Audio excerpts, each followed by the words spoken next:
Hey folks, Maine Prepper. Packing your rucksack properly is going to make all the difference in the world about how your walk goes, whether it's a camping trip or whether it's bug out. If you don't pack properly, you're going to expend a lot of energy just trying to haul the normal amount of gear that you have. Add to that the fact that you're probably going to be under stress and carrying a lot of weight that you hadn't planned on. It's going to be incumbent upon us all to make sure that we pack our gear properly and that we understand some of the fundamentals in here.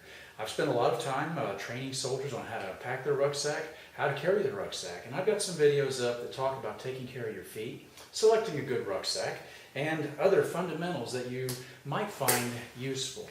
Today we're going to talk about the specifics of how to pack your rucksack and just a few concepts. I don't want to tell you and give you a packing list per se because each of us has individual needs that we'll have to fulfill. However, I will give you some rules of thumb, as it were, some things to carry with you, some little phrases that I hope you'll remember when the time is crucial and the time is right, you'll implement those. Okay, so let's get down to it and we'll have a look.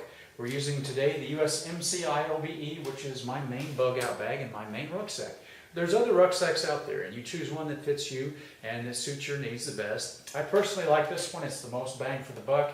The whole rig, including the utterly failed USMC assault bag, was about just over $200. So that's a pretty good setup, especially as comfortable as this is feeling.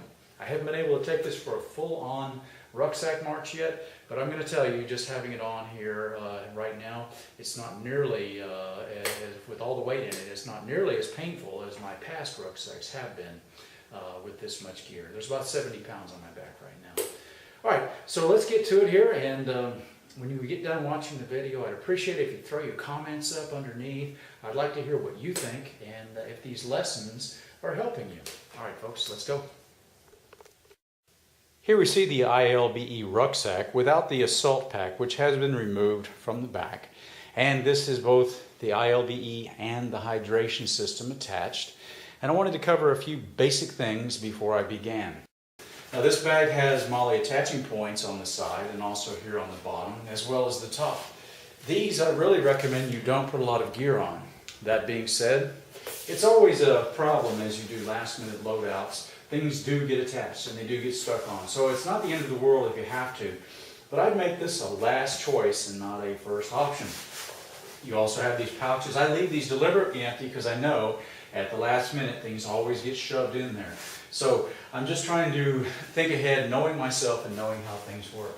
Something else quickly to remember, whenever you have a rucksack, the most important thing that you're going to be dealing with, besides can all my gear fit, how does this carry? This bag is rated up to 120 pounds. That doesn't mean that you couldn't put more weight in here. What it means is the suspension system is designed to be able to be carried at 120 pounds without causing injury to yourself. One of the things I like about this bag is that it is designed for more weight than I'm going to need to carry. So, high and tight, what do I mean? You want the load, the heaviest parts of the load to be up high and tight, but not above your head.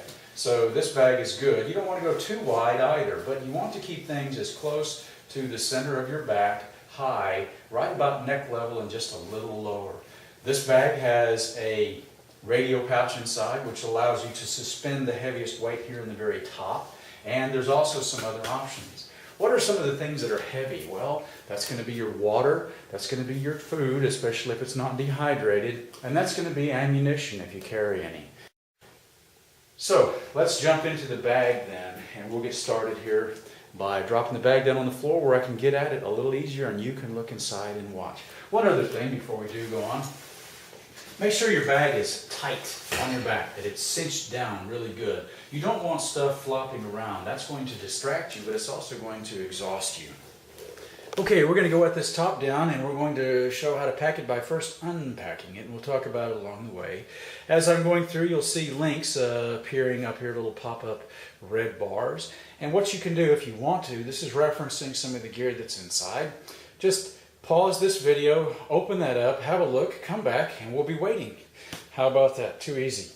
The top of the rucksack has a pouch in it, and inside of this pouch I have some snivel gear and things that I'm going to be getting in and out of quickly. This is my Flectarm, for instance, but there's also gloves and other things for the weather pattern that I find myself operating in. Easy to get to, and I can even reach up in here on the move if I needed to. While you're moving in cold weather, by the way, it's important to dress in layers and to strip them off as you start to get warm. Not after you get hot and warm, but as you start to.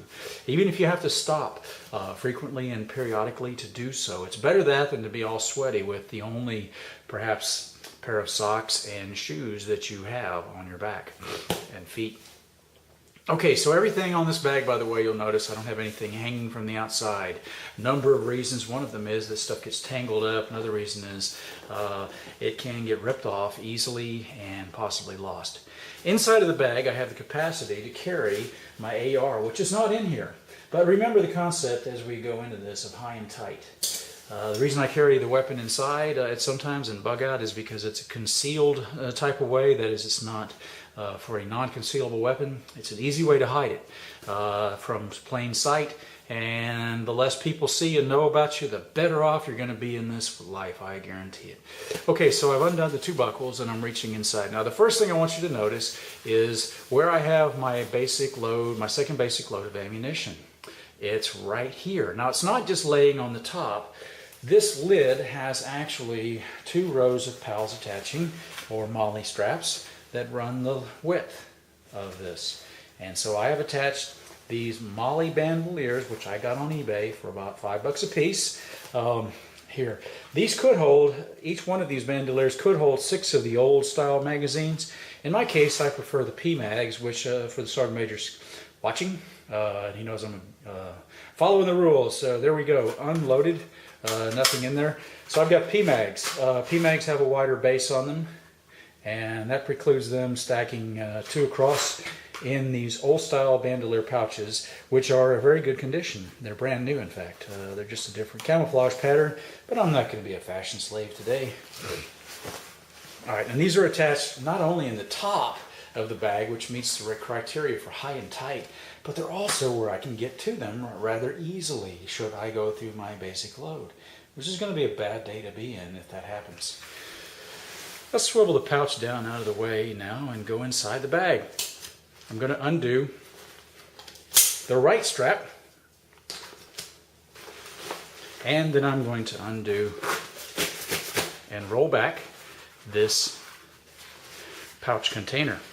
And there's Eagle Globe and Anchor, made for the Marine Corps. This is the Arceratex bag. By the way, this entire ruck, if you haven't looked already, is featured here in pretty good detail. In the top compartment, I have the radio pouch, which is an integral part of this, but sometimes when you buy the bag, it doesn't come with it. I have it attached on with quick release buckles, or side release buckles, and in this is my food supply.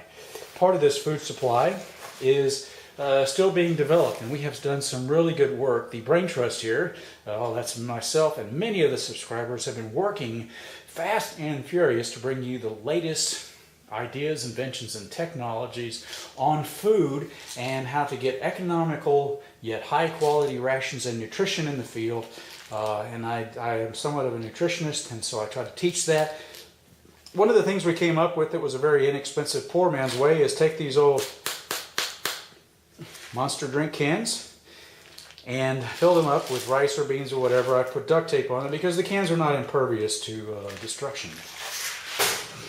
There's more on food though in another video, and I won't go into that for the moment. However, I can unbuckle this and take it apart and set it aside. One of the things you don't want to do when you're in the field is make gypsy camp. You don't want stuff strewn all over the woods, because then you're not going to be able to essentially retrieve it fast enough, because Murphy's Law says the more of your camp that looks like gypsy camp, the greater the likelihood you will be found out by persons that want to do you great bodily harm. Everything inside this bag is not only organized, but it's also in subcompartments. So I don't have to reach in here and dig out every single piece of gear, a pair of socks, a shirt, or this or that, or whatever. Extra food here in one of these rubberized nylon bags. Got these on eBay too for about $2 a piece. And these are a small version of the military waterproof bag that we used to get issued to put our sleeping bag in. The way I've got that tied off is the way you're supposed to tie it off according to this. It's not waterproof in the sense that you could go swimming with this and it wouldn't get wet. Rather, it's just going to be somewhat rain resistant, keep your gear dry. Toilet paper. Realizing that is a luxury item, I confess that I will not leave home without it. As I dig down in the bag, the stuff starts to get lighter though normally. The heavy stuff's in the top. BioLite stove. Did a really thorough review, I think, of this in 2 parts. And the first part is there, and the second part you can get to from the first part by following the link. If not, there's the second link there. Well, first part was a desktop review. The second part was the field test. I like it. 5 volts USB, capable of charging all your USB stuff like cell phone, GPS, etc. All right, as we go down, we get deeper in. Cold weather gear and extra socks. My fishing equipment, and I haven't put it in yet, but thank you Hogtown Prepper for the great idea to put a frog gig in here, because this, or a frog spear, because this is going to help with getting fish. I'm all about getting fish because it's quicker for me, at least, than catching wild little animals out there. I never seem to do very good. Although the survival books always show you catching a giant pig, in reality you catch a mouse. And then finally down in the bottom of the bag, you'll notice a deficiency. This is my sleep system. It is not any waterproof bag yet. I'm still fishing around trying to get a good deal on one of the Marine Corps Max sacks so I can put it in there. The whole reason everything is in a sub-assembly is because if I have to get in the bag and get all the way to the bottom, and I can't reach in through the convenient side pouch and pull the sleeping bag through that, then I'm going to have to unpack the gear and then be able to pack it up quickly. So, just by way of illustration to show you how that would look, something like this.